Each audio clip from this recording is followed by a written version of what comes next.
എന്തൊരു വ്യത്യാസമാണ് നരേന്ദ്രമോദിജി ജനങ്ങൾ കൊടുത്ത അവസരം. അപ്പോൾ നരേന്ദ്രമോദിജി വരുന്ന മുമ്പ് എന്തായിരുന്നു ഇന്ത്യയുടെ സ്ഥിതി?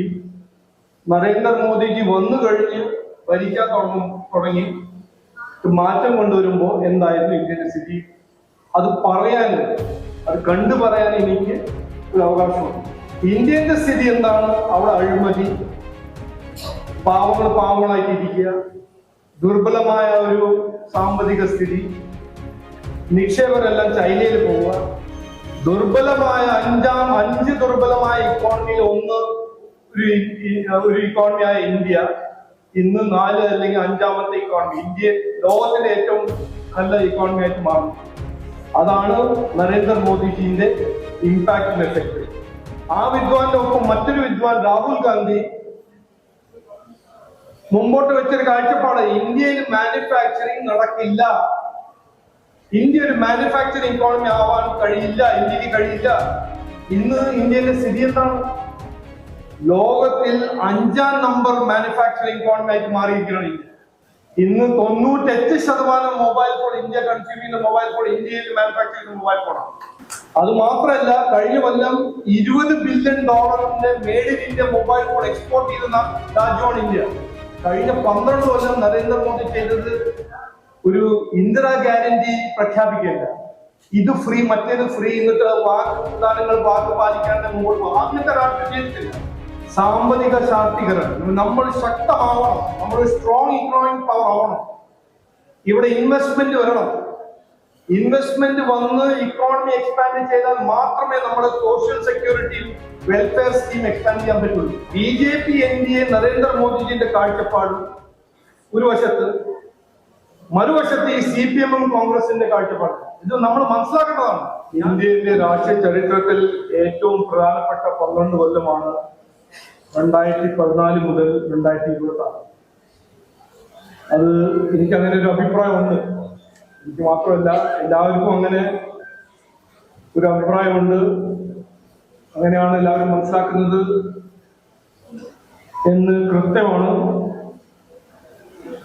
അത് മാത്രമല്ല, നാട്ടിൽ, സംസ്ഥാനത്തിൽ നടക്കുന്ന ചർച്ച, സാമ്പത്തിക സ്ഥിതിയെ കുറിച്ചൊരു ധവളപത്രം, 10 കൊല്ലം CPM ഭരിച്ചു കഴിഞ്ഞ് നാടിന്റെ സ്ഥിതി, ഇതെല്ലാം കേട്ട് മനസ്സിലാക്കുമ്പോൾ, ഇതാണ് ധവളപത്രം, മനസ്സിലാക്കുമ്പോൾ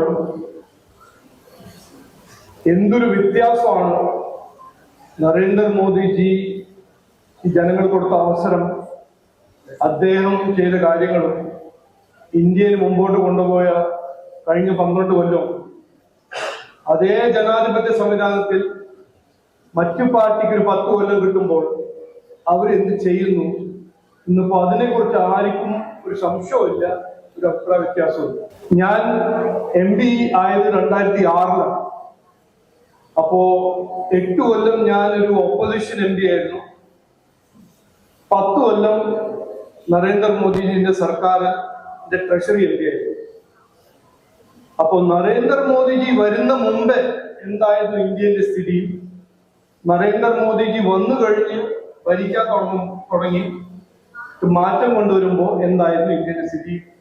അത് പറയാൻ, അത് കണ്ടു പറയാൻ എനിക്ക് ഒരു അവകാശമുണ്ട്. ഞാൻ ആദ്യം തുടക്കത്തിൽ ഞാൻ അനുഭവിച്ച ഒരു എക്സ്പീരിയൻസ് ഷെയർ ചെയ്യാൻ ആഗ്രഹിക്കുന്നു. 2009 ഞാൻ സിംഗപ്പൂരിലൊരു ഗ്ലോബൽ കോൺഫറൻസ് ഓൺ ഗവർണൻസ് എന്ന വലിയൊരു പേര് ഉള്ളൊരു സമ്മിറ്റിൽ പങ്കെടുക്കുകയായിരുന്നു. എന്റെ സെഷൻ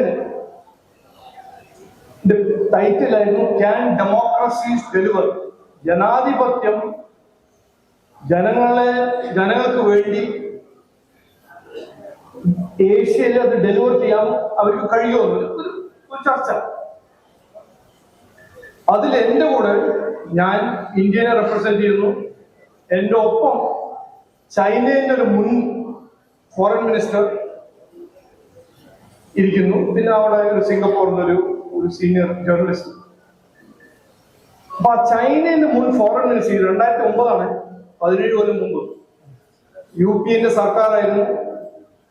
ഇന്ത്യ ലോകത്തിന്റെ ഏറ്റവും വലിയ ഡെമോക്രസി അന്നുമായിരുന്നു, ഇന്നുമാണ്. ആ ചൈനന്റെ മുൻ മന്ത്രി പറയാണ്, ചൈനയുടെ ഉദാഹരണം നോക്കൂ, ഇന്ത്യയുടെ ഉദാഹരണം നോക്കൂ. ചൈനയിൽ ഡെമോക്രസി ഇല്ല, കമ്മ്യൂണിസം ഒരു ഡിക്റ്റേറ്റർഷിപ്പാണ്. അത് കമ്പയർ ചെയ്യൂ, ഇന്ത്യയിൽ നല്ലൊരു ഡെമോക്രസിയാണ്, എല്ലാ 5 കൊല്ലം ഇലക്ഷൻ നടക്കുന്നു.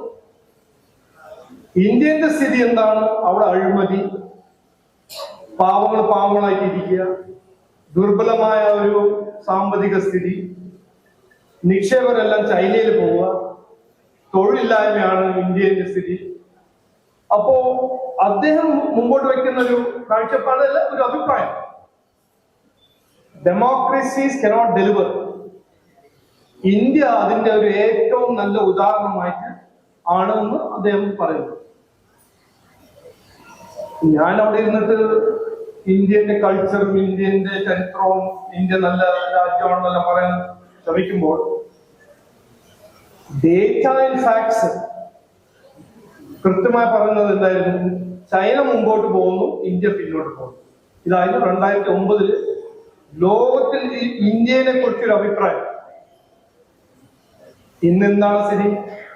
അതേ ഇന്ത്യ, അതേ ജനാധിപത്യ സംവിധാനം, അതേ ഭരണഘടന, അതേ 5 കൊല്ലം ഇലക്ഷൻ നടക്കുന്നു.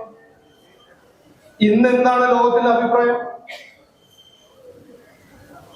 ദുർബലമായ 5 ദുർബലമായ ഇക്കോണമിയിൽ ഒന്ന് ഒരു ഇക്കോണമിയായ ഇന്ത്യ ഇന്ന് 4 അല്ലെങ്കിൽ 5ാമത്തെ ഇക്കോണമി. ഇന്ത്യ ലോകത്തിന്റെ ഏറ്റവും നല്ല ഇക്കോണമി ആയിട്ട് മാറുന്നു.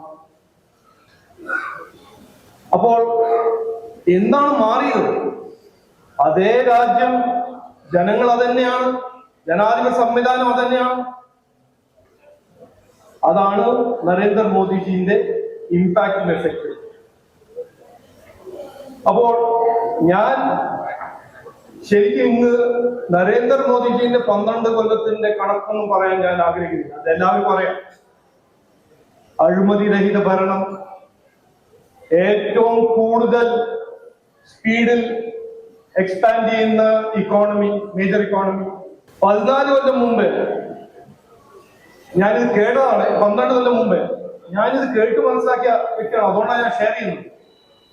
കോൺഗ്രസിന്റെ സമയത്ത് അവിടുത്തെ കോൺഗ്രസിന്റെ സർക്കാരിന്റെ ചീഫ് ഇക്കണോമിക് അഡ്വൈസർ എന്ന് പറഞ്ഞൊരു വിദ്വാൻ രഘുരാം രാജൻ, ആ വിദ്വാന്റെ ഒപ്പം മറ്റൊരു വിദ്വാൻ രാഹുൽ ഗാന്ധി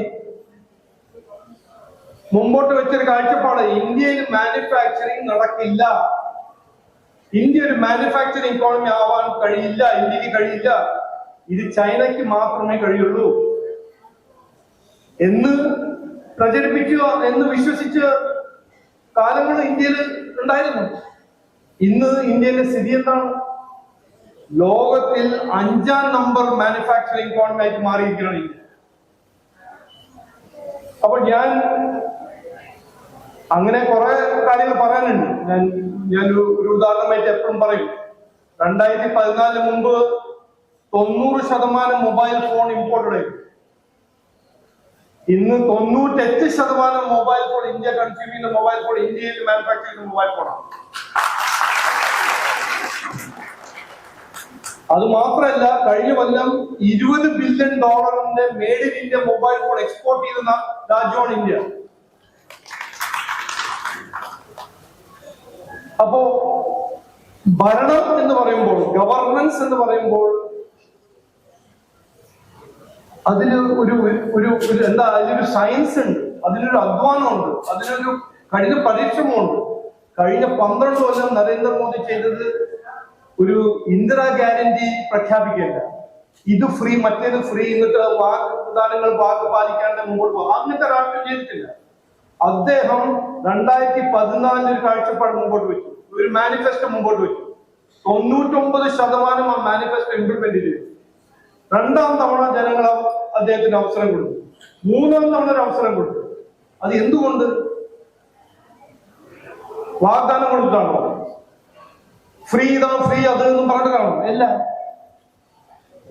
ഒരു കൃത്യമായ ഒരു കാഴ്ചപ്പാട്, സാമ്പത്തിക ശാക്തീകരണം, നമ്മൾ ശക്തമാവണം, നമ്മൾ സ്ട്രോങ് ഇക്കണോമിക് പവർ ആവണം. ഇവിടെ ഇൻവെസ്റ്റ്മെന്റ് വരണം. ഇൻവെസ്റ്റ്മെന്റ് വന്ന് ഇക്കോണമി എക്സ്പാൻഡ് ചെയ്താൽ മാത്രമേ നമ്മുടെ social security welfare scheme expand ചെയ്യാൻ പറ്റുള്ളൂ. ഇതിന് ഒരു കൃത്യമായ വ്യത്യാസമുണ്ട്. BJP NDA നരേന്ദ്രമോദിജിന്റെ കാഴ്ചപ്പാട് ഒരു വശത്ത്, മറുവശത്ത് ഈ CPM കോൺഗ്രസിന്റെ കാഴ്ചപ്പാട്. ഇത് നമ്മൾ മനസ്സിലാക്കേണ്ടതാണ്. ഞാൻ ഇത് രാഷ്ട്രീയം പറയാനല്ല പറയുന്നത്, ചെയ്യാനല്ല പറയുന്നത്. എല്ലാ 5 കൊല്ലം ഒരു രാഷ്ട്രീയക്കാരൻ അല്ലെങ്കിൽ ഒരു പാർട്ടി ജനങ്ങളുടെ അടുത്ത് നിന്ന് ഒരു അവസരം ചോദിക്കുമ്പോൾ അവരെ കാഴ്ചപ്പാടിൽ എന്ത് വ്യത്യാസം ഉണ്ടെന്ന് കഴിഞ്ഞ 12 കൊല്ലം നരേന്ദ്രമോദിജിന്റെ പ്രവർത്തനവും നരേന്ദ്രമോദിജിന്റെ റിസൾട്ട്സ് കാണിക്കുന്നു.